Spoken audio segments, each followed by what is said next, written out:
2015년 7월 26일 오전 하나님의 말씀은 사무엘하 9장 1절로 9절입니다.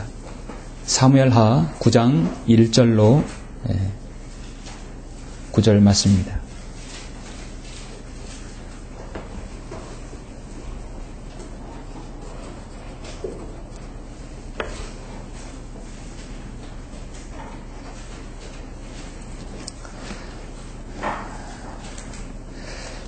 이스라엘의 역사이기 때문에 여러분 잠시 역사 해석 상황을 보시겠습니다. 사무엘하 9장 1절로 9절 말씀 봉독해 올립니다. 다윗이 말하기를 사울의 집에 아직 남아있는 자가 있느냐? 내가 요나단을 인하여 그에게 친절을 베풀리라 하니라. 사울의 집에 속한 한 종이 있었으니 그의 이름이 시바더라. 그를 다윗에게로 부르니 왕이 그에게 말하기를 내가 시바냐 하자 그가 말하기를 왕의 종이 그러하나이다 하더라. 왕이 말하기를 사울의 집에 아직 남아있는 자가 없느냐? 내가 그에게 하나님의 인자하심을 베풀리라 하니 시바가 왕에게 말하기를 요나단에게 아직 한 아들이 있는데 그가 다리를 저나이다 하더라. 왕이 그에게 말하기를 그가 어디 있느냐? 하니 시바가 왕에게 말하기를 보소서 그가 로드발의 암멜의 아들 마킬의 집에 있나이다 하니라. 다윗 왕이 보내어 로드발로부터 암멜의 아들 마킬의 집에서 그를 데려오니라. 사울의 손자여 요나단의 아들인 무피보셋이 다윗에게 나와 그의 얼굴을 대고 엎드려 경의를 표하더라. 다윗이 말하기를 무피보셋아 하니 그가 대답하기를 보소서 왕의 종이니이다 하더라. 그러자 다윗이 그에게 말하기를 두려워 말라. 내가 내 아버지 요나단을 인하여 너에게 반드시 친절을 베풀 것이며 내가 내 조부 사울의 모든 땅을 내게 돌려줄 것이니라. 또 내가 계속해서 내 식탁에서 빵을 먹을지니라 하니 그가 절하며 말하기를 왕의 종이 무엇이기에 왕께서 죽은 개 같은 나를 돌아보시나이까 하더라. 왕이 사울의 종 시바를 불러 그에게 말하기를 내가 사울과 그의 온 집에 속한 모든 것을 내 주인의 아들에게 주었노라. 아멘. 설교는 전체적으로 13절까지 말씀을 드리겠습니다. 좀 길어서 제가 9절까지만 봉독해 올렸습니다. 오늘 이 말씀에 또 진리와 또 영적 교훈을 위해서 잠시 기도드리겠습니다. 은혜와 진리가 충만하신 아버지 하나님 감사를 드립니다. 하나님께로부터 소외되었고 이름도 없고 아버지 하나님 참으로 비천하고 가난한 자였으나 허물과 죄로 죽어서 영원히 지옥에서 멸망당할 수밖에 없는 저희들 우리 주 예수 그리스도의 그 크신 은혜와 사랑과 갈보리 십자가의 보혈의 공로로 우리를 구원하여 주시고 하나님의 아들로 삼아주시며 저 천상의 모든 유업들과 상급들을 받을 수 있는 특권을 허락해 주신 주님께 감사를 드립니다.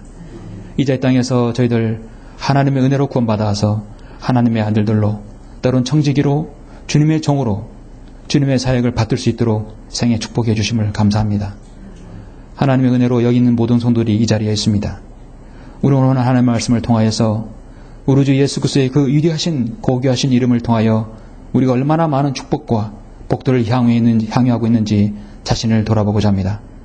우리는 그저 주님의 은혜에 감사할 뿐이며 우리 생애의 전생애를 통하여 하나님께 그 감사에 대한 그 아버지 하나님 모든 것을 드려야 할 것입니다. 오늘 말씀을 통해서 다시 한번 하나님께 헌신하며 하나님께 우리 자신을 드릴 수 있는 귀한 시간 될 수 있도록 인도하여 주시옵소서. 감사를 드리며 우리를 구원하신 주 예수 그리스도 이름으로 기도드렸습니다. 아멘. 오늘 오전 하나님 말씀은 그의 이름을 인하여 라는 제목으로 설교하고자 합니다. 그의 이름을 인하여. 여러분 혹시 이름 때문에 살아가면서 피해를 입은 적은 혹시 없으십니까? 아니면 이름 때문에 이기지 못한 어떤 유익을 본 일은 없습니까? 사람마다 자신의 이름이 있죠. 여러분 살아가면서 이름 때문에 여러 가지 에피소드가 나름대로 있었을지도 모릅니다. 너무나 흔한 흔한 이름 때문에 생기는 일들이 여러 가지가 있죠. 지난달에 이름 때문에 얽힌 한 사연을 저는 보았습니다. 그 당사자는 이름이 서정열이라는 사람인데요. 이분은 지금 현재 90살입니다. 이제 생을 다하는 그 날이 이제 얼마 남지 않았어요. 그는 1947년 국방경비대에 입대를 해서 1954년에 전역을 하였습니다. 1954년에 전역했다는 얘기는 그는 한국전쟁에 2번을 참전했습니다. 큰 부상을 당하고 명예전역을 1954년에 했습니다. 하지만 서씨는 그동안에 국가유공자가 되지 못했어요. 지난 61년 동안 국가유공자가 되지 못하고 어렵게 전전 후유증으로 고통받고 있었습니다. 지난달에야 비로소 국가유공자가 되었죠. 국방부가 갖고 있는 병적 기록부에 그 서씨의 이름이 서정렬이 아니라 김칠석이라는 이름으로 기재되었기 때문입니다. 이름이 바뀜으로써 국가에 대한 예우를 받지 못했어요. 한국 참전 용사가 전역 61년 만에 국가용자로 인정됐던 이유는 한마디로 이름 때문이었습니다. 그는 1947년 국방경비대에 입대했지만 1948년에 대한민국 정부가 수립되고 육군이 창설된 이후에 육군에 소속이 되었어요. 그렇게 육군의 소속으로 되어가면서 이름이 서정렬에서 김칠석으로 바뀌게 된 것입니다. 어떻게 그렇게 바뀐지는 몰라도 자신도 그 사실을 바뀐지를 모르고 6.25 전쟁에 참전했던 것이죠. 부상으로 병원에서 후송을 갔는데 자신의 이름이 서정렬이라 김칠석으로 됐다는 걸 그제서야 알았습니다. 그는 수차례 병적 기록이 잘못되었다고 이야기했지만 수정되지 않았습니다. 전쟁통인데다 이를 책임지고 수정해줄 사람이 없었던 것이었습니다. 결국 서씨는 김칠석이라는 이름으로 전역했고 그가 국가공문서인 병적기록부에도 김칠석이라는 이름으로 되어 있기 때문에 서씨는 한동안 정말 김칠석으로 살아가야 했습니다. 다시 그가 이름을 찾게 된 것은 1969년에 전 국민에게 주민등록이 부여된 이후부터 자신이 서정렬로 바뀌었지만 여전히 병력기록부는 김칠석으로 되어 있습니다. 이제 자녀들이 나서서 서씨를 국가유공자로 인정해달라고 국가권익위원회에 진정을 했어요. 민원을 제기해서 그게 서정렬과 김칠석이라는 사람이 같은 인물이다라는 걸 알게 되어서 그 심의를 거쳐가지고 지난달 6월 달에 결국 61년 만에 국가유공자로 되어서 전상군경으로 보상금을 받게 되었다고 합니다. 너무나 늦은 예우였습니다. 우리는 살아가면서 다른 사람의 이름 때문에 나에게 영향이 오는 경우도 있지만 나의 이름 때문에 다른 사람에게 영향을 줄 때도 있어요. 그렇죠? 내 이름 때문에 동일한 동명이인이 피해를 볼 수도 있고 여러분 유익을 볼 수도 있다는 사실입니다. 우리 모두는 생에 있어서 한 이름 때문에 멸망에서 생명으로, 저주에서 축복으로, 낙심과 실망에서 기쁨과 소망으로 변모된 여러분 생애들입니다. 그 위대하신 이름이 무엇입니까? 바로 예수 그리스도입니다. 그렇죠? 예수 그리스도의 그 이름 때문에 여러분 살게 되었어요. 저는 오전에 우리는 한 이름으로 인하여 은혜와 자비를 받은 한 사람을 여러분에게 소개합니다. 사람이 은혜를 입었다면 그 은혜를 잊지 않는 마음이 얼마나 아름다운지를 여러분 보시죠. 오전에 저는 성경에서 자신에게 베풀어준 은혜에 대해서 반드시 기억하고 거기에 보답하는 다윗의 품성을 통해서 하나님께서 여러분에게 베풀어 주신 그 은혜와 자비를 다시 한번 생각해 보기를 원하는 것입니다. 방금 제가 봉독하였던 본문 이 말씀은 다윗이 사울이 가게에 은총을 베풀려고 돌아보는 말씀입니다. 참으로 사무엘하 9장은 너무나 아름다운 장이고요. 사무엘하 11장은 간음과 살인죄를 저지른 죄지요. 너무나 대조되는 장입니다. 이때가 다윗의 이스라엘 왕국을 대외적으로 모두 평정시킨 이후였고 평화로운 때였습니다. 여러분에게 친구가 있습니까? 저는 가끔씩 여러분에게 말합니다. 저는 세상 친구들 있지만 그 진정한 친구라고 생각하지 않아요. 저의 가장 친한 친구는 바로 전 여러분들입니다. 저는 목사고 여러분 성도가 아니라 내려가면 동일한 여러분 형제 자매예요. 또 우리 친구들입니다. 제가 강단에서 영적 권위만을 말씀드리지 하나님의 말씀을 전파하는 자로서 하나님의 교회를 이끄는 자로서 영적인 부분에서만 관여할 뿐입니다. 그렇지 않고 개인적인 여러분 사사로운 생활에서는 관여하지는 않습니다. 그때 우리는 서로의 친구가 관계가 될 수 있고 서로의 동역자가 관계가 되는 것입니다. 진정으로 마음을 나누고 서로를 위해서 희생할 수 있는 친구. 여러분, 우리 성도 말고 이 문 밖에 나가면 있습니까? 우리 성경대로 믿는 그리스도인 외에 있습니까? 그 사람을 알려면 그 사람 친구를 보라는 말이 있습니다. 무엇보다도 그리스도 안에서 친구가 있는 사람은 정말 부러운 친구입니다. 여러분, 친구지간에 너 학력이 뭐냐? 너 재산이 뭐냐? 그걸 따지지 않죠? 학력도 배경도 그 사람의 어떤 유무도 따지지 않는 것이 바로 친구의 관계입니다. 무언가를 따지고 든다면 친구가 아니에요. 우린 지옥교회 안에서 성도들의 그런 걸 관계를 따지지 않습니다. 성경에서 가장 친구의 우정을 볼 수 있는 것이 바로 다윗과 요나단입니다. 그렇게 죽임을 당하려 했고 이게 고생을 했던 사울의 아들 요나단입니다. 원수의 아들일 수 있지만 성경에서 다윗과 요나단의 관계는 부부간의 그리고 연인간의 그 관계 그 이상을 넘어가요. 정말 소중한 친구죠. 진정한 친구의 관계가 어떤 것인가를 구약 역사에서 볼 수 있습니다. 다윗과 요나단을 위대한 우정만을 떠올 뿐 아니라 바로 다윗과 요나단에서 예수 그리스도의 은혜로 구원받은 여러분과의 주님과의 관계를 보여주고 있어요. 한 이름으로 인하여 은총과 은혜를 입은 좋은 모형을 오늘 여러분은 보고 있습니다. 보면은 한 그리스도인이 신약적으로 하나님의 은혜로 구원받은 우리 그리스도인이 받은 혜택이 무엇인가 그 좋은 그림을 보여주고 있어요. 제 기억으로 지난주에는 구약에서 열왕기하 5장에서 구약에서 본 이 신약의 바로 은혜의 복음의 한 좋은 모형을 여러분 보았죠. 바로 이 삶을 하에서도 그렇습니다. 예수님의 하나님의 은혜로 구원받은 우리가 받은 혜택이 무엇인가 거기서 볼 수 있어요. 성경은 하나님의 영광을 기록된 책이라고 말씀하고 있습니다. 그래서 영적으로 여러분에게 적용되어지고 역사적으로 적용되어지고 교리적으로 여러분에게 적용이 됩니다. 그래서 이것은 영적으로 교리적으로 아주 신학적인 관점에서 보면 주님의 은혜로 구원받은 여러분이 받은 하나님께서 받은 그 은혜를 여러분은 볼 수 있습니다. 당연히 역사적으로 다윗이 통치하던 때이죠. 신구약 곳곳에서 우리는 주 예수 그리스도에 대해서 그분의 사역에 대해서 은혜와 자비에 대해서 주님의 구원에 대해서 장차 왕으로 오실 주님의 재림에 대해서 너무도 많은 부분에서 예표로 보여주고 있습니다. 오늘 이 9장의 이 한 장은 정말 우리가 신약 시대에 구원받은 우리 그리스도인이 받은 그 은혜를 그 혜택 그 보상들을 여러분 보고 있는 것입니다. 그래서 요한복음 5장 39절에서 성경을 상고하라. 이는 너희가 성경에 영생이 있다고 생각하미니 그 성경은 나에 관하여 증거하고 있음이라. 상고하라는 얘기는 찾고 공부하고 들으라는 얘기죠. 나에 관하여서 증거하고 있다. 예수 그리스도의 이름이 없어도 주님의 이름에 대해서 주님의 하나님의 은혜에 대해서 예표를 보여주고 있는 것입니다.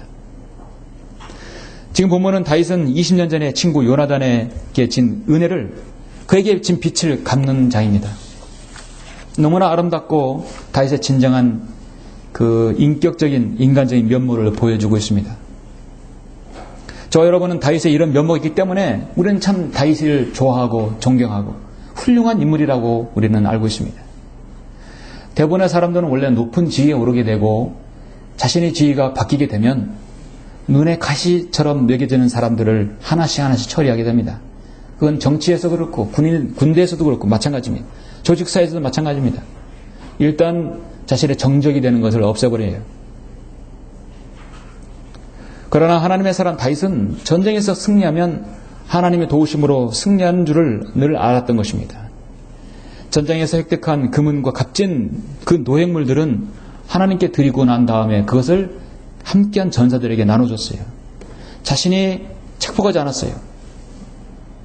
자신의 부하들과 친구들에게 도움을 준 사람들에게 나눠줬습니다. 자기를 그렇게 괴롭혔던 원수 사울왕은 자기가 처리하지 않았어요. 그건 하나님께서 처리하도록 맡긴 것이에요. 실로 이러한 다윗의 행동은 이기에 물든 세상 속에서 살고 있는 우리 성도들에게 삶의 모든 좌표를 참으로 좋은 지표를 보여주고 있습니다. 다윗은 왕정 초기에 고달픈 전쟁을 너무도 많이 치러야 했으나 하나님의 능력과 그와 함께 하신 결과로 나라가 평정과 평화를 찾아왔습니다. 그래서 이제 다윗은 자신을 그 어려움에서 건져준 요나단에게 요나단을 기억해서, 요나단은 바로 사울의 집안이죠. 사울의 집안에 혹시 남아있는 자가 없는가 돌아보게 되었습니다. 당시에 어떤 시대상으로 봐도 역사적으로 고대 근동 지방에서는 새 군주가 들어서면 전 왕의 후손들은 모두 멸족시키는 것이 기본 원칙입니다. 그렇게 해야 그 씨를 없애야 다음에 다시 반역이 일어나지 않거든요. 조선 왕조도 그랬어요. 항상 쿠데타가 일어나면 그 전 왕조의 씨는 없애버리는, 멀리 귀양을 보내거나 없애버려요. 근데 죽이지 않아서 계속 천추의 한을 남기는 것이 너무나 많습니다. 여호가 아합 이후에 왕이 됐을 때 아합의 왕가의 70명의 왕자를 한자리에서 다 목을 뱄어요. 그 유신들까지 살해했습니다. 이것이 바로 기본적인 것이에요.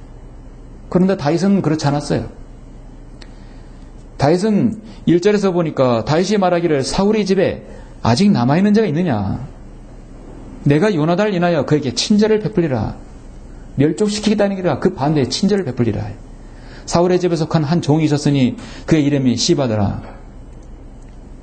문맥을 보면요, 시바는 그렇게 사울의 충직한 종이었지만 다윗에게 비하면 썩 그렇게 신실한 종은 아니었어요. 그를 다윗에게로 부르니 왕이 그에게 말하기를 내가 시바냐 하자 그가 말하기를 왕의 종이 그러하나이다.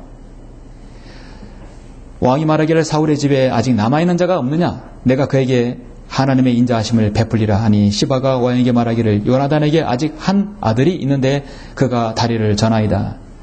전장통에 피난 가다가 유모가 떨어뜨려서 다리를 절게 되었죠. 다윗은 그의 요나단의 이름을, 그 요나단을 인하여 은총을 베푼다 하겠어요. 친절을 베푼다 하겠습니다. 그 이름을 인하여. 그래서 오늘 말씀 제목은 그 이름을 인하여입니다. 성경에서 여러분, 신구약 성경에서 뭐뭐로 인하여라는 얘기는 항상 뭐뭐 때문으로 해석하시면 됩니다.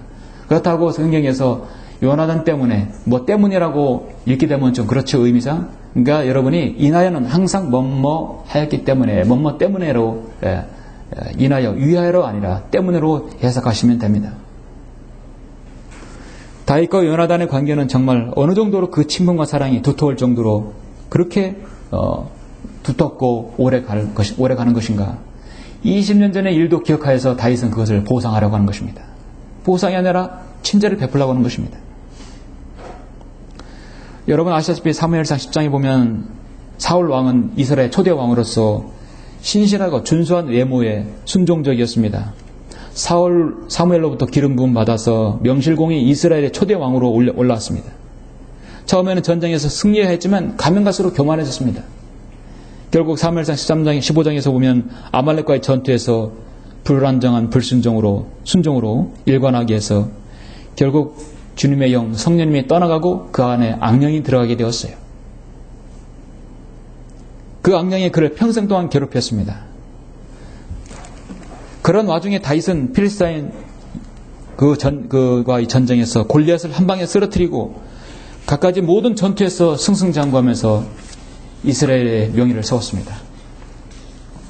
사울은 백성들이 자신보다 더 다윗을 신임하고 추앙한다는 것을 알고도 그때부터 다윗을 죽이고자 여러 가지 방법들을 동원하여 다윗을 죽이고자 했죠. 그러는 와중에 사울의 아들 요나단은 늘 다윗을 사울의 위협으로부터 보호해 줬던 것입니다. 잠시 여러분 사무엘상 18장을 보시겠습니다. 많은 부분이지만 짧게 몇 부분만 보시면 여러분 아실 것입니다. 사무엘상 18장 1절로 4절 보시면 다윗이 사울에게 말하기를 마쳤을 때 요나단이 혼이 다윗의 혼과 굳게 결합되니 요나단이 그를 자신의 혼과 같이 사랑하니라. 다윗은요 그리스도의 예표이지만 요나단은 우리 주님과 긴밀하게 교제하는 그리스도인의 예표가 되는 것입니다. 그날 사울이 그를 붙잡고 그로 자기의 아버지 집에 가는 것을 허락하지 아니하더라. 그때 요나단과 다윗이 언약을 맺었으니 이는 요나단이 다윗을 자신의 혼과 같이 사랑함이더라. 요나단이 자기가 입었던 겉옷을 벗어서 다윗에게 줬으니 그의 옷과 칼과 활과 띠까지 주더라. 왕자처럼 대우하였다는 것이죠. 여러분 20장 17절 보시면 문맥상 시간이 많이 가니까 20장 17절 보시면 요나단이 다윗을 사랑하기에 다윗으로 다시 맹세케 하였으므로 이는 그가 자신의 혼을 사랑하듯 다윗을 사랑함이더라. 그렇죠? 다윗이 이새의 아들 다윗을 그렇게 계속 사울이 다윗을 죽이려 하자 요나단은 어떻게 했습니까? 좀 넘어가서 여러분 31절 보면 이새의 아들이 땅에 사는 한 너와 내 왕국이 견고히 서지 못하리라. 그러므로 이제 보내어 그를 내게로 끌어오라. 그는 반드시 죽어야 하리라 하더라. 요나단이 그의 아비 사울에게 대답하여 말하기를 어찌하여 그가 죽임을 당해야 하나이까? 그가 무엇을 하였나이까? 사울이 그에게 창을 던져 그를 치려 한지라. 요나단이 그것으로 그의 아버지가 다윗을 죽이려고 결심한 줄 알더라. 그때마다 계속 다윗을 대변했고 다윗을 그렇게 어려운 가운데서 구해준 것입니다. 왕자이기 때문에 가능한 것이었습니다. 다윗이 여러분 그걸 잊으면 되겠습니까? 20년 전에 자신의 목숨을 구해줘. 그렇게 은혜를 베푼 요나단을 잊어버리면 정말 하나님의 사람이 아니죠. 하나님의 사람은 그리스도인은 자신에게 베푼 은혜를 잊으면 안 됩니다. 그 어떤 은혜라도 기억난다면 그 은혜 받 내가 어떻게 그 은혜를 갚을 것인가 생각해야 할 것입니다. 다윗은 사울을 죽일 수 있는 여러 기회들이 있었지만 결코 하나님의 기름 부은 왕을 자신이 죽일 수 없다고 생각했기 때문에 하나님께 맡겼어요. 그래서 사울 왕의 말로는 하나님께서 하나님의 방법으로 처리했어요. 전쟁의 주관자는 하나님이시죠. 전쟁에서 사울과 그의 아들 요나단, 아비나답, 말기수하는 세 아들이 한 번에 필스타인과의 치열한 전투에서 죽게 됩니다. 이후에 다윗은 이스라엘의 2대 왕으로 추대되어 기름 부음 받게 되었고 그의 왕국을 견고히 세웠습니다. 그래서 사무엘 7장에 있는 말씀 미래의 다윗의 언약까지 받게 되었어요. 그리고 오늘 본문에서 사무엘하 9장에서 왕국이 안정되자 드디어 자신이 20년 전에 은혜를 받았던 것에 대해서 지금 이제 다 기억하고 있는 것입니다. 오늘 다윗이 무비보셋에게 친절을 베풀고 그를 살려주는 것에 대해서는 사실 무비보셋이 다윗을 위해 한 일이 아무것도 없어요. 그건 어렵고 그는 전쟁 중에서 더구나 다쳤고 무비보셋이 다윗에게 은혜 받을 수 있는 건 아무것도 없어요. 단지 선대를 받아야 할 가치도 없었던 그가 아버지 그 요나단의 이름으로 인해서 이렇게 친절을 받게 된 것이었습니다. 마치 우리처럼 우리가 하나님의 은혜를 받을 수 있는 근거와 그런 자격이 있습니까? 아무것도 없어요. 예수 그리스도의 은혜의 그 공로와 그 보혈의 십자가의 구속 사역을 통하여 우리가 하나님의 은혜를 받은 것이죠. 그는 요나단의 이름을 인하여 그렇게 선대받는 것을 보게 되는 것입니다. 여기서 우리는 영적으로 귀한 진리를 얻을 수 있습니다. 다윗은 명실공히 이스라엘 왕으로 등극할 때 요나단 아들 무비보셋은 잊혀진 사람에 불과했습니다. 아니 그런 존재가 있는지도 몰라요. 우리도 구원받기 전에는 마귀의 자녀로서 하나님으로부터 완전히 잊혀진 사람이었고 아무것도 몰랐던 약속도 언약도 없는 사람들이었습니다. 그가 아버지의 선대와 그의 이름으로 인하여 요나단의 아들이라는 그 하나만으로 평생 동안 왕의 식탁에서 함께할 수 있었던 영광을 누렸던 것입니다. 우리도 여전히 한 이름을 인하여 우리의 생이 변화되고 어떻게 변모되는지를 함께 여러분 숙고하는 시간이 되길 원합니다. 그의 이름을 인하여 우리가 받는 혜택과 축복은 세 가지가 오늘 본문에서 말씀하고 있죠. 첫 번째는 그 이름을 인하여 아들의 신분을 얻게 되었습니다. 존귀하신 그 이름 바로 예수 그리스도로 인하여 우리는 하나님의 아들의 신분을 얻게 되었죠. 그렇죠? 예. 여러분 요한복음 1장 12절에서 그러나 누구든지 그를 영접한 사람들에게는 그를 예수 그리스도를 영접한 사람들은 하나님의 아들들이 되는 권세를 주셨으니 즉 그의 이름을 믿는 사람들에게니라. 그의 이름을 믿는 예수 그리스도의 이름을 믿는 사람에게 주신다는 것이요. 하나님의 아들들이 되었어요. 여러분 5절부터 7절 보시면 저 왕이 그가 어디 있느냐 빨리 데리고 와라 했죠. 다윗 왕이 보내어 로드발로부터 아미엘의 아들 마길의 집에서 그를 데려오니라. 사울의 손자요 요나단 아들인 무비보셋이 다윗에게 나와 그의 얼굴을 대고 엎드려 경의를 표하더라. 이제 완전히 전세가 역전이 20년 전 반대가 되었습니다. 다윗은 무비보셋을 사울의 손자로 해서 죽일 수도 있고 끝낼 수도 있었어요. 무비보셋아, 하니 그가 대답하기를 보소서 왕의 종이니이다. 그러자 다윗이 그에게 말하기를 두려워 말라. 내가 내 아버지 요나단을 인하여 너에게 반드시 친절을 베풀 것이며 내가 내 조부 사울의 모든 땅을 내게 돌려줄 것이니라. 또 내가 계속해서 내 식탁에서 빵을 먹을지니라 하지. 사울에 있는 모든 것을 다윗은 다 소유할 수 있었습니다. 다윗의 것이기 때문에, 왕의 것이기 때문에. 왕의 식탁에서 함께 밥을 먹을 수 있는, 식탁에서 앉을 수 있는 사람이 누구입니까? 여러분, 왕자 아닙니까? 예. 왕의 아들만이 가능한 것이었어요. 그 어떤 총리 대신도 왕과 식사를 할 수는 없는 것입니다. 왕의 아들만이 가능한 것이었고, 왕이 가지고 있는 소유를 줄 수 있는 것은 왕의 아들만이 받을 수 있어요. 그 혜택을 누가 받았습니까? 무비보셋에서 지금 받고 있는 것입니다. 요나단의 아들을 그는 자신의 왕자처럼 대우하고 있는 것입니다. 왜냐하면 요나단이 과거 20년 전에 다윗을 자신의 옷을 벗어서 입혀주고 활과 칼을 찾아줬어요. 왕자와 같은 동일한 대우를 해줬기 때문에 그대로 해야 하는 것이에요.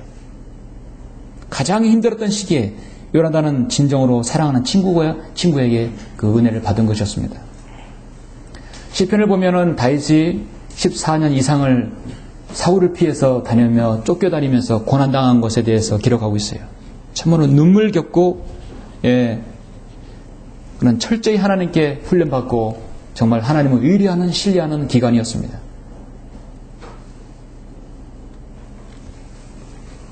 다윗의 모든 혜택은, 다윗의 모든 친절은 바로 요나단을 위해 그렇게 된 것입니다.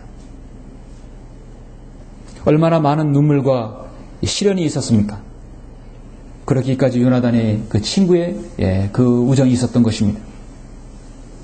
에베소서 잠시 여러분 2장 1절을 보시면, 여러분 잠시 에베소서 2장 1절을 보시죠.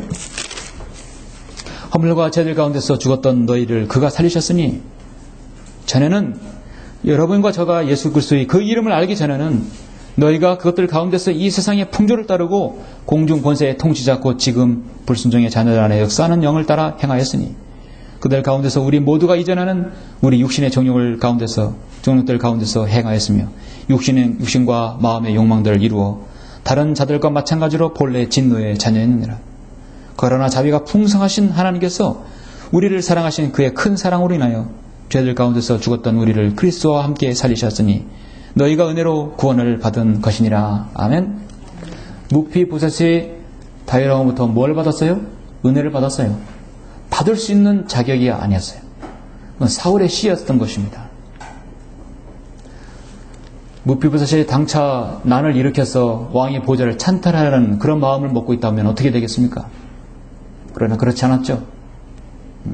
다윗은 기억하고 있던 것입니다. 지난달에 메르스 파동이 있었을 때 저는 한 가지 웃지 못할 씁쓸한 기억이 있습니다. 메르스가 온 나라를 뒤집어 놓을 때 신문마다 방송마다 메르스 확진 환자를 철저히 이름을 밝히지 않았어요. 여러분은 그 환자들 이름 밝힌 거 그런 방송에서 신문에서 보셨습니까? 우리나라는 동명이인이 많기 때문에 성과 이름이 같은 이름이 너무나 많기 때문에 이름을 밝혀버리면 동명이인 때문에 피해보는 사람이 있을 수 있어요. 주영훈이라는 사람이 메르스 몇 번 환자다. 메르스 환자다. 그러죠. 여러분, 그러면 저 말고 다른 사람이 주영훈이라는 사람은, 주영훈이 메르스 환자래. 그러면 그 사람이 얼마나 많은 선의의 피해를 입겠어요. 그렇죠? 가수 주영훈인지, 누구 주영훈인지 어떻게 알아요? 그럼 일단 경계를 할 거 아니에요. 좋은 일도 아닌데, 메르스라는데 다 경계하겠죠? 거래처든 끊기고, 다 끊길 수 있어요. 그래서 애매하게 같은 이름이라는 것 때문에 선의의 피해를 입을 수 있어요. 그래서 각 방송사라든지 신문마다 약속한 것이 있습니다. 이름을 검하고 실명뿐만 아니라 가명도 쓰지 말자. 가명도 그 가명이라는 이름이 있는 사람이 있을 거 아니에요. 가명도 쓰지 말고 번호로 하자. 번호. 1번 환자. 아산에서 평택 성모병원으로 간 최초의 메르스 환자. 1번 환자예요. 1번 환자는 아니 이름도 몰라요. 그건 영원히 밝히지 않을 것입니다. 14번 환자, 삼성서울병원 응급실에서 약 80명 가까이 환자를 감염시킨 슈퍼 전파자라고 하는 것입니다. 14번 환자예요. 35번 환자, 서울시장 박원순과 한판 붙은 삼성서울병원 의사예요. 야구전 피해를 당한 사람. 141번 환자. 이름은 몰라요. 검사 결과를 기다리라는 의료진의 말을 무시하고 메르스를 진료를 안 해주는 것으로 착각해서 응급진료소를 뛰쳐나간 무개념 확진 환자예요. 메르스 때문에 세상에 처음으로 번호인간이 생겨난 것입니다. 몇 번 환자, 몇 번 환자. 그 얼마나 기분이 그렇겠어요. 그러죠? 이름이 있는데요.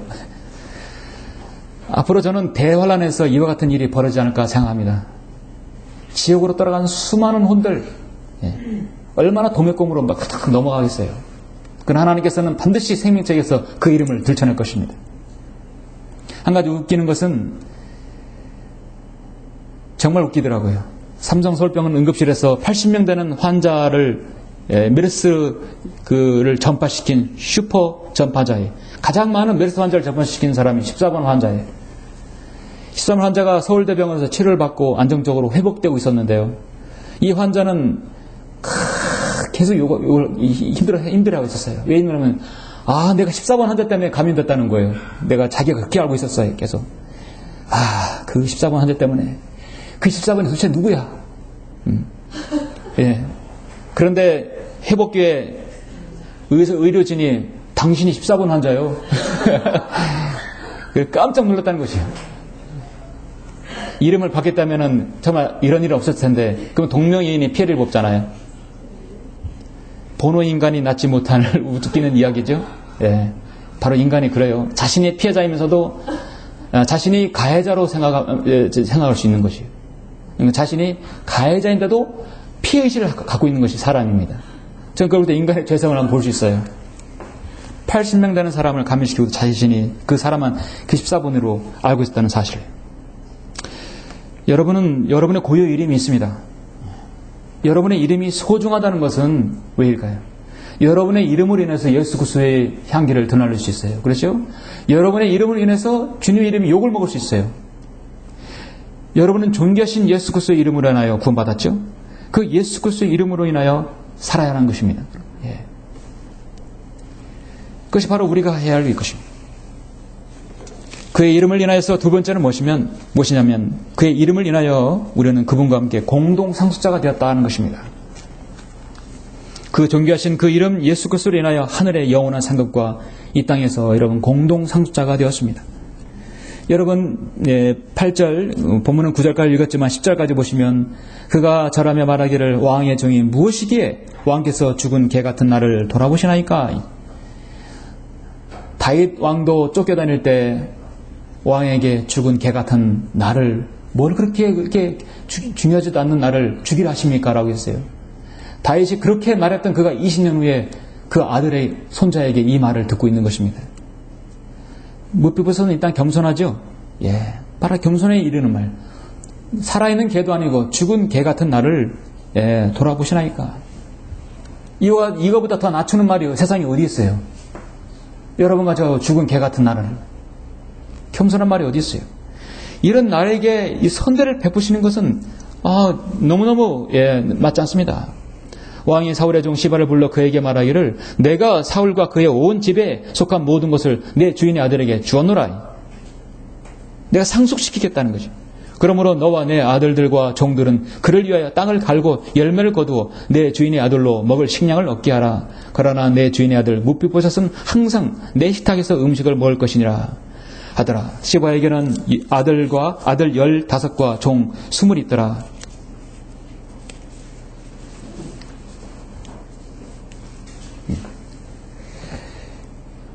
여러분, 종이 아무리 많은 걸 가졌어도요, 아버지가 아들에게 상속시키는 것은요, 종이 그 많은 것을 가지고 있어도, 자신이 소유가 있어도, 아버지가 아들에게 소유하는 것 하나만 주면 돼요. 너는 그 종을 소유해라. 그러면 종이 많은 걸 가져도 다 소유하게 되는 것이에요. 이해하십니까? 종이 아무리 부자여도 소용이 없어요. 그 아들이 종을 소유하면 끝나는 것이에요. 시바는 전쟁이 끝나자 자신들의 식소를 거느리고 챙길 건 다 챙겼어요. 다 챙기고 다 살고 있는데 어느 날 시바를 불러서 야, 살아있는 자가 있느냐? 요나단의 아들이 있으면 그거 데리고 와라. 그 므피보셋에게 너가 시바도 주고 다 주겠다는 것이에요. 결국 모든 것을 상속하겠다는 것이에요. 로마서 8장 17절에 보면 자녀이면 또한 상속자들이니 하나님의 상속자들이요. 그래서 함께한 공동 상속자들이니 우리가 그와 함께 고난을 받는 것은 함께 영광도 받게 하려 함이니라. 여러분과 저는 공동 상속자들입니다. 예수 그리스도와 함께 받은 공동 상속자들이에요. 이 땅에서 천년왕국의 모든 유업들을 받을 수 있는 특권을 받은 사람들이에요. 그렇죠? 에베소서 3장 6절에서도 이는 이방인들의 복음을 통하여 그리스도 안에서 공동 상속자가 된다고 말씀하셨어요. 여러분이 예수 그리스도 그 이름을 통해서 공동 상속자가 되었습니다. 한 몸이 되며 그의 약속에 동참자가 되었다고 말씀하고 있습니다. 여러분과 저는 다 무비보셋과 같은 감당할 수 없는 은혜를 입은 사람들입니다. 죄악으로 죽을 수밖에 없는 우리들은 하나님이 우리를 사랑하셔서 자녀를 삼아주시고 영원히 우리와 함께 먹고 마실 수 있게 해주셨습니다. 우리는 이 세상에 사는 날 동안 다른 사람들에게 은혜를 베푸고 예수 그리스도의 증거하는 삶을 살아야 하는 건 마땅한 것입니다. 혹시라도 그 이름 때문에 욕을 당하면 그 이름 때문이라도 우리는 영광을 받을 수 있는 것이에요. 고린도후서 5장 10절이라든지 고린도전서 4장 14장 10절, 고린도전서 3장에서 보면 그리스도의 심판상 앞에서 우리가 상급을 받을 수 있는 특권이 있는 것이에요. 바로 그 이름 때문에 가능한 것이었습니다. 그 이름을 인하여 세 번째는 무엇을 받은 것인가? 그 이름을 인하여 영원하고 풍성한 은혜 가운데 살게 해주십니다. 여러분, 상속받아서 끝나는 게 아니라 이제 영혼을 주님과 함께 누리게 되는 것이에요. 그 존귀하신 이름 예수 그리스도로 인하여 영혼의 소망을 가질 수 있는 것입니다. 11절부터 13절을 보시면 그때 시바가 왕에게 말하기를 내 주 왕께서 종에게 명하신 모든 것대로 왕의 종이 행하리이다 하더라. 무비보셋에 관하여는 왕이 말하기를 그가 왕자 중 하나처럼 내 식탁에서 먹으리라 하더라. 언제까지? 죽을 때까지. 무비보셋에게는 어린 아들 하나가 있었으니 그의 이름이 미카더라. 시바의 집에 거하는 모든 사람이 무비보셋에게 종이 되니라.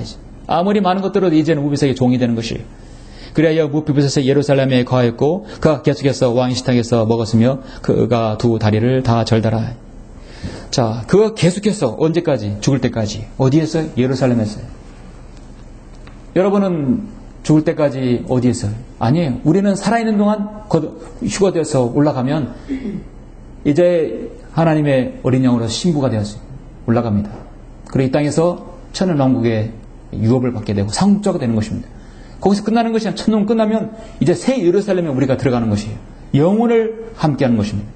무비보셋은 살아있는 동안 예루살렘에 거했지만 우리는 여러분 영혼을 새 예루살렘에 거하게 되는 것이에요. 그렇죠? 잠시 여러분 요한계시록 21장을 보시겠습니다.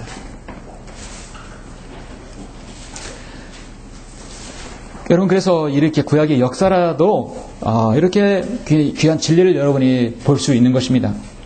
여기 21장에 보면 또 내가 새 하늘과 새 땅을 보니 처음 하늘과 처음 땅은 사라지고 바다도 더 이상 있지 아니하더라. 나 요한은 거룩한 도성 새 예루살렘이 하나님께로부터 하늘에서 내려오는 것을 보았는데 마치 신부가 자기 남편을 위하여 단장한 것 같이 예비되었더라. 또 내가 들으니 하늘에서 큰 음성이 나서 말하기를 보라 하나님의 성막이 사람들과 함께 있어 그분께서 그들과 함께 거하시리니 그들은 그분의 백성이 되고 하나님께서는 친히 그들과 함께 계셔서 그들이 하나님이 되시리라.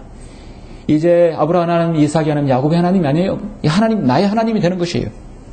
하나님께서 그들의 눈에서 모든 눈물을 닦아내시며 다시는 사망이나 눈물, 슬픔이나 울부짖음이 없고 고통 또한 없으리니 이는 이전 것들은 다 사라져 버렸음이라 하셨습니다. 또 보좌에 앉으신 분이 말씀하시기를 하시고 내게 말씀하시기를 이 말씀들은 참되고 신실하니 기록하라 하시고 또 내게 말씀하시기를 다 이루노라. 나는 알파와 오메가요 시작과 끝이라. 내가 목마른 자에게 생명수를 샘을 값없이 주리라. 생명수 예수 그리스도죠. 값없이 준다고 했습니다. 성경에서 다 이루었다는 말씀 요한복음 19장에서 우리 주님께서 갈보리 십자가에서 질고를 주셨을 때 죽음을 마지막 숨을 거두실 때 다 이루었다. 그리고 우리에게 새 예루살렘을 주실 때 다 이루었다 했어요. 한 장 넘기셔서 여러분 요한계시록 22장을 보십시오. 성경의 연대기가 여기서 끝납니다. 22장 1절에서 5절이 딱 끝나고 이 5절에서 다시 창세기 1장 1절로 넘어가는 거예요. 그러니까 창세기의 시작은 요한계시록의 끝이에요. 같이 같이 이어지게 되어 있어요. 여러분, 이제 영혼으로 여러분을 초대합니다. 요한계시록 22장 1절, 또 그가 나에게 하나님과 어린 양의 보좌에서 흘러나오는 수정처럼 맑은 생명수의 정결한 강을 보여주더라. 조금 전에 21장 생명수 보셨죠? 그 도성의 거리 한가운데와 그 강의 양편에는 생명나무가 있어 12가지 과실을 맺으며 달마다 과실을 내더라. 그리고 그 나무의 잎사귀들은 민족들을 치유하기 위한 것이더라. 다시는 저주가 없고 하나님과 어린 양의 보좌가 그 안에 있을 것이며 그의 종들이 그를 섬기리니 그들은 그의 얼굴을 볼 것이며 그의 이름이 그들의 이마 위에 있으리라. 거기에는 밤이 없겠고 그들에게는 촛불도 햇빛도 필요하지 아니하리니 이는 주 하나님께서 그들을 비추시기 때문이라. 그들이 영원 뭉토록 통찰이라. 천안왕국에서 그들 행위로 지켜진 자들은 계속해서 12과실에서 과실을 먹어야 생명을 유지할 수 있지만 우리는 이미 영생을 받은 사람들이에요. 우리는 이미 다 우리 눈에서 눈물과 모든 사망과 슬픔이 다 씻겨진 것이에요. 그리고 영혼을 주님과 함께 내리는 것입니다. 함께 사는 것입니다. 본문에서 보는 다윗 왕은 므피보셋에게 시바의 가족까지도 종을 거느리도록 하셨어요. 그 종, 그 아들 모든 것의 소유도 이제 다 므피보셋이 되었습니다. 시바는 어떻게 보면 강교하고도 교만한 사울의 종이었습니다. 사울의 종이면서도 사울이 죽자 사울 왕의 기업을 자기 것인 양 독차지하고 사울의 자손 므피보셋의 비참한 행방을 알면서도 못 본 채하고 지나쳐버렸어요. 그걸 다윗이 딱 캐치해서 데리고 온 것입니다. 그리고 모든 것은 다윗이 뺏은 것이 아니라 므피보셋 하나만 딱 소유하게 된 것이에요. 므피보셋 하나만 소유하게 되니 그 모든 것은 다 자기 소유가 되는 시바의 소유가 므피보셋이 되는 것입니다. 하나님의 은혜로 역사하셔서 정확하게 계산하시는 하나님의 은혜를 볼 수 있어요. 하나님께서는 정확한 분이십니다. 므피보셋은 예루살렘에 거했지만 우리는 예수 그리스도를 통해서 장차 새 예루살렘의 영혼을 함께 거할 것입니다. 사랑하는 성도 여러분, 우리에게는 평생에 잊지 못할, 영원히 잊지 못할 한 이름이 우리 마음속에 깊이 새겨져 있습니다. 주 예수의 표가 여러분에게 새겨져 있습니다. 존귀하신 예수 그리스도십니다. 그 이름을 인하여, 그 이름 때문에 생명과 구원과 영생을 우리가 받았고, 그 이름으로 욕을 먹고 고난당하는 것도 감수해야 하겠죠? 앞으로 대환란 때는 그들이 구원받을 수 있는 중요한 행위가 바로 예수 그리스도의 이름 때문에 고난을 그들은 이겨내야 합니다. 그럼 마가복음 13장 13절에 보면 또 너희는 내 이름으로 인하여 모든 사람에게 미움을 받으리라. 그러나 끝까지 견디는 자는 구원을 받으리라. 이것을 오늘날 이 시대에 구원에 적용시켜서는 안 되죠. 마가복음 13장, 마태복음 24장 모두 다 대환란에 적용하는 것이에요. 오늘날 감리교도라는 성결교도들은 끝까지 견뎌야 구원을 받는다고 하는 것은요, 그건 대환란 교리입니다. 내 이름으로 인하여 미움을 받고 욕을 먹어도 그들은 끝까지 견뎌야 된다. 우리는 이미 구원 받았어요. 그렇기 때문에 주님의 이름으로 고난을 당하는 것이 당연하다는 것이죠. 그래서 사도 베드로는 이것을 역설적으로 베드로전서 4장 14절에서 도리어 너희가 그리스도의 고난에 참여하는 자들이 되는 것이니 즐거워하라. 이는 그의 영광이 나타나실 때에 너희도 큰 기쁨으로 즐거워하게 하려 함이니라 했습니다.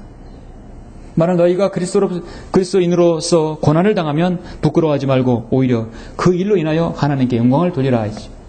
왜냐하면 우리가 그 이름으로 인하여 구원받았고 상속받았고 여러분이 영원한 새 예루살렘을 영원을 누리기 때문입니다. 잠깐 받는 인생의 몇 년 동안의 어려운 고난, 여러분 그거 달게 받을 수 있지 않습니까? 그걸 피한다면 우리 그리스도인의 의리가 없는 거예요. 그렇죠? 예. 자, 우리 그리스도인의 고난은요 다 달라요. 형편도 사정도 다 다릅니다.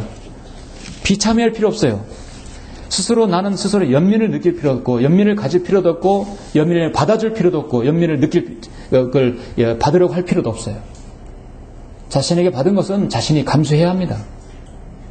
저도 감수하고 있고, 여러분도 감수해야 돼요. 근데 그것은 언제까지는 지속되지 않는다는 것입니다. 내가 그 이름을 위해서 한다면, 과거의 선비는 자신의 이름을 알아주는 사람을 위해 죽는다고 그랬어요.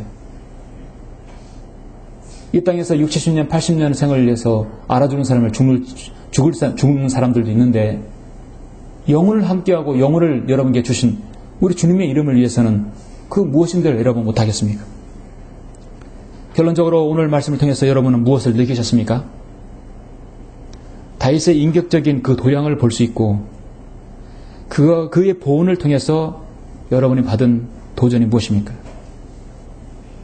사울은 다윗이 모르게 악을 꾀했지만 다윗은 그것을 사울의 집안에 남아있는 뭇빛보셋을 공개적으로 다 다시 친절을 베풀었습니다.